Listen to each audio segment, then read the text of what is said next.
Perkongsian strategik antara ASEAN dan China dalam sektor media mesti melangkaui infrastruktur dan perdagangan dengan mengetengahkan lebih banyak naratif berpaksikan rakyat dalam laporan masing-masing.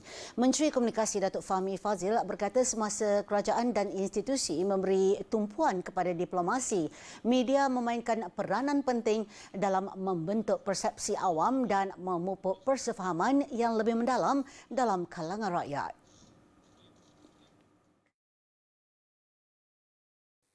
As governments and institutions work together on infrastructure and trade, the media must also highlight human stories, stories of cross-cultural friendships, academic exchange, youth collaboration, and community resilience that give life to our regional partnership.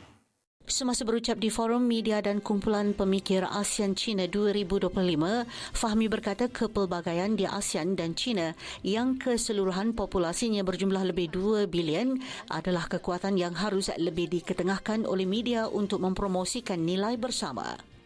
Mr. Liu Yansong will also present a gift of appreciation.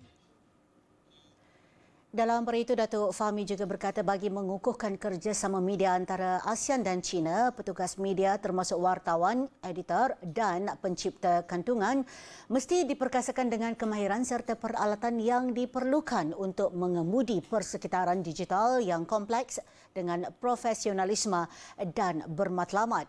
Menurut beliau, ketika teknologi terus mengubah industri media, pemain utama harus memastikan inovasi boleh diakses dan inklusif, terutama bagi komuniti di kawasan terpencil dan kurang mendapat liputan. I am particularly encouraged to see the growing collaboration between ASEAN and China in digital media development, including joint news production, content sharing, and technical support in emerging areas such as data journalism and cross-border digital broadcasting. Datuk Fahmi seterusnya memuji Bernama dan Xinhua kerana menjadi hos bersama forum ini dan menganggap ia sebagai satu langkah penting ke hadapan dalam mencerminkan matlamat bersama yang menggalakkan kecemerlangan profesional serta menyumbang ke arah kesejahteraan serantau dan global. That is why forums such as this are so important.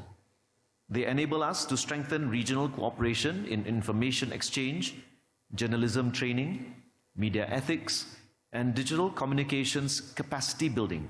Beliau menegaskan bahawa Malaysia bersedia untuk menyokong inisiatif yang menggalakkan pembangunan media, memudahkan dialog dan memanfaatkan potensi inovasi digital untuk kebaikan yang lebih besar di rantau ini.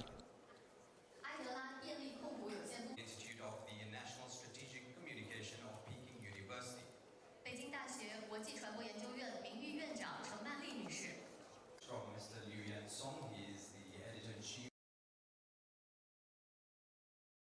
I am particularly encouraged to see the growing